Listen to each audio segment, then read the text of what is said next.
Have you ever felt that creeping sensation, that gut feeling that something's just off about the person sitting next to you?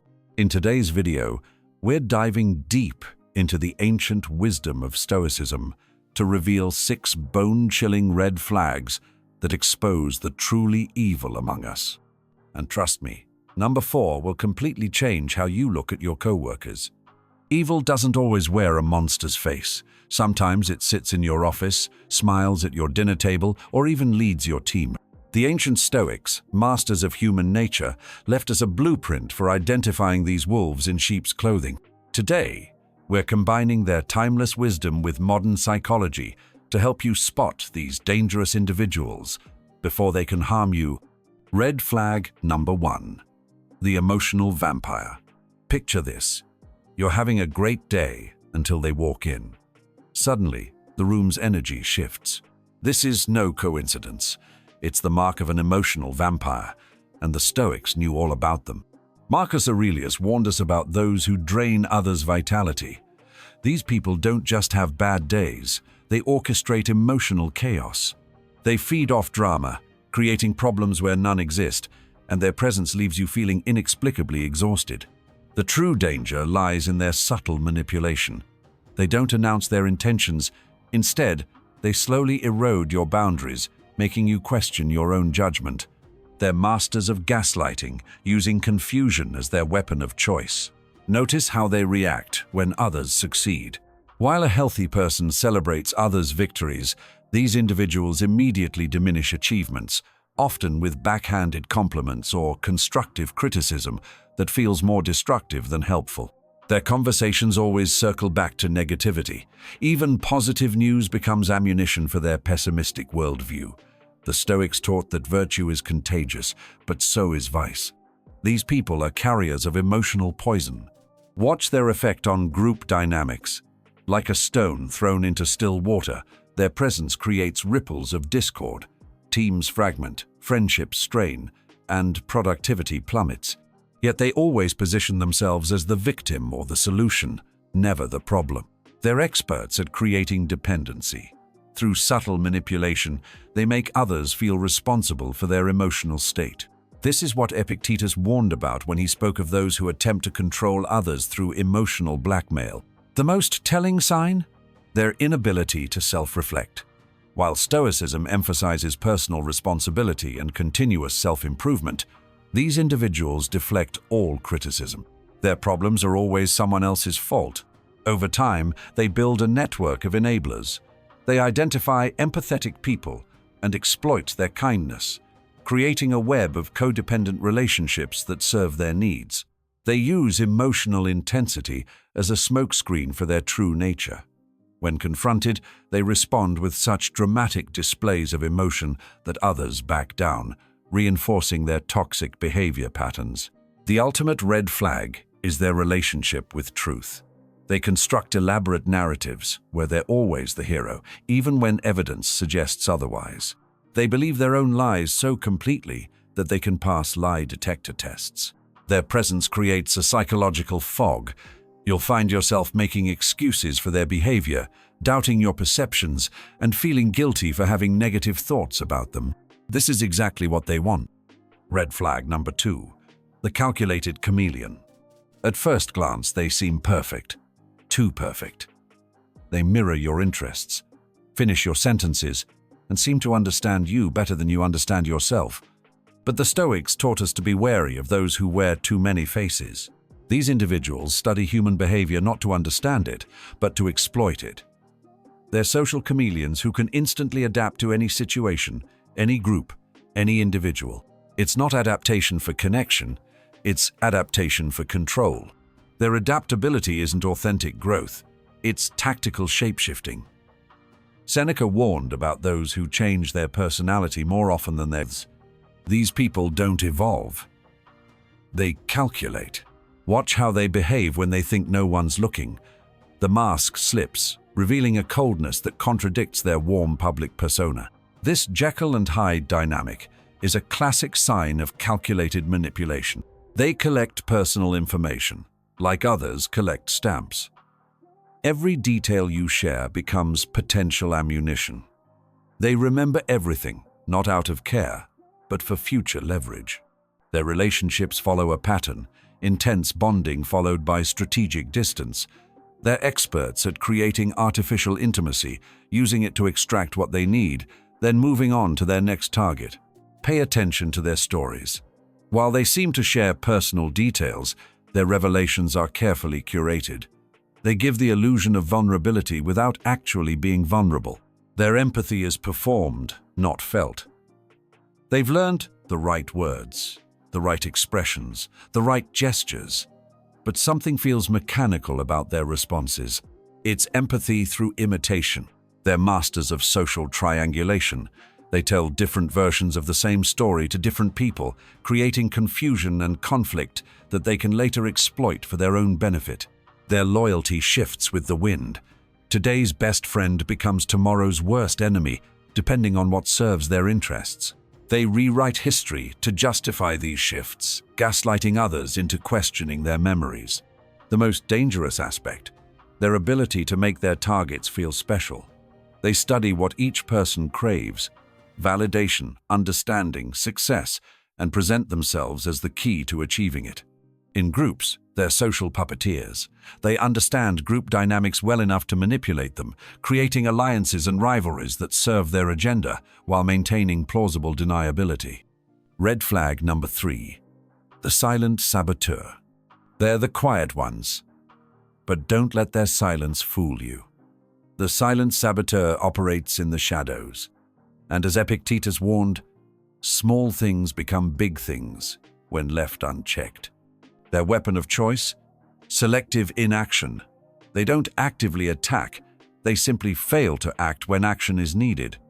They withhold crucial information, forget to pass on important messages, and let preventable problems unfold. Watch how they handle group projects. While others actively contribute, they create subtle bottlenecks. They're never explicitly responsible for failures, yet somehow projects always stall when passing through their hands. They're masters of plausible deniability. "Oh, I didn't know that was important." Or, "I thought someone else was handling that." The Stoics taught that repeated coincidences are rarely coincidental. In meetings, they sit quietly, observing others' vulnerabilities. Later, these observations become ammunition, carefully deployed through innocent comments or strategic omissions. They exploit systems and procedures, finding loopholes that allow them to cause maximum disruption with minimum traceability.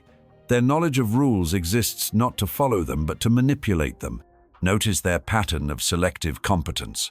They're highly capable when it serves their interests, yet mysteriously incompetent when their success might benefit others. They create information vacuums, hoarding knowledge that others need to succeed. This artificial scarcity of information makes others dependent on them while setting up colleagues for failure. Their true skill lies in making their victims look paranoid. After all, how can you accuse someone of doing nothing? This gaslighting technique is particularly effective because it's so difficult to prove. Marcus Aurelius warned about those who harm others through inaction. The silent saboteur has mastered this art, creating chaos through calculated neglect rather than active malice. They're patient predators. Unlike more obvious attackers, they're willing to wait weeks, months, or even years for their strategic inaction to bear fruit. Their presence creates a culture of mistrust. People begin double-checking everything, documenting every interaction, and becoming paranoid about oversights. Exactly the environment where the silent saboteur thrives. Red flag number 4. The moral mathematician. These individuals have turned virtue into a transaction, and every good deed is a deposit in their moral bank account. As Seneca warned, he who does good for praise does nothing praiseworthy. They maintain detailed mental ledgers of every favor, every kind act, every moment of support they've provided. Nothing is done purely for its own sake. Everything is an investment expecting returns. Watch how quickly they remind others of their past kindnesses. Their generosity isn't genuine. It's a form of social currency they plan to spend later. They weaponize obligation. Each act of kindness comes with invisible strings, creating a web of social debt that they'll collect on when it's most advantageous to them. In group settings, they're constantly calculating their social capital.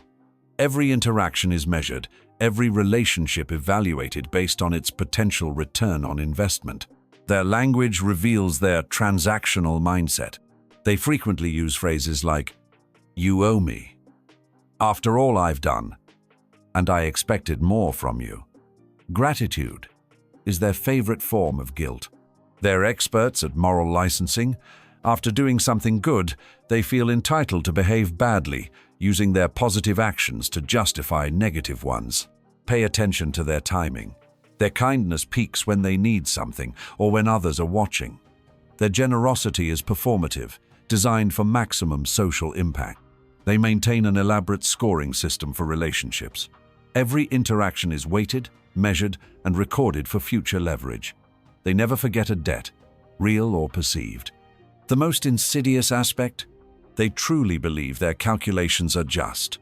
In their minds, they're not manipulative. They're merely ensuring fairness through careful moral accounting. Their relationships inevitably become transactional battlegrounds. Every disagreement turns into a detailed accounting of past favors and perceived debts.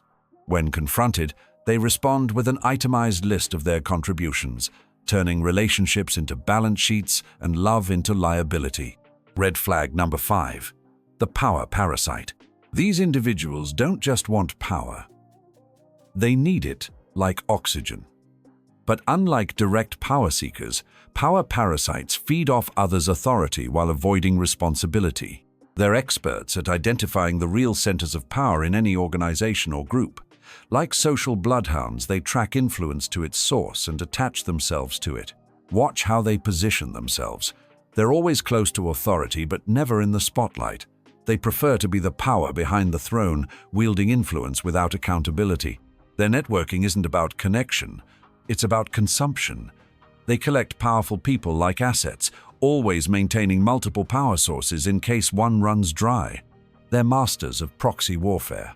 Rather than engaging in direct conflicts, they manipulate others into fighting their battles, maintaining clean hands while chaos unfolds. Notice their reaction to shifts in power dynamics. They abandon falling stars with stunning speed, always gravitating toward the next rising force. They create elaborate networks of dependencies. By making themselves essential to powerful figures, they guarantee their own survival regardless of organizational changes. Their true skill lies in their ability to avoid blame while claiming credit. Successes are due to their crucial support, while failures are always someone else's responsibility. They use information as currency, trading secrets and insights to maintain their position. But they never reveal their full knowledge, always keeping leverage in reserve. The most dangerous aspect? Their ability to make the powerful feel more powerful. They're expert sycophants, amplifying their host's strengths while quietly exploiting their weaknesses. Epictetus would recognize them as those who praise the powerful while pretending to serve virtue. Their loyalty is always to power itself, never to its current holder. In crisis moments, watch how they vanish from the scene, only to reappear when the dust settles, usually in an even better position than before. Red flag number 6. The virtuous villain. They're not just wolves in sheep's clothing. They're wolves who've convinced themselves they're shepherds. These are the most dangerous individuals of all because they believe their own lies. Their evil doesn't stem from malice, but from absolute certainty in their own righteousness. As Marcus Aurelius warned, the most complete evil is done by those who are absolutely sure they're right. They don't just act virtuous. They create entire philosophical systems to justify their actions.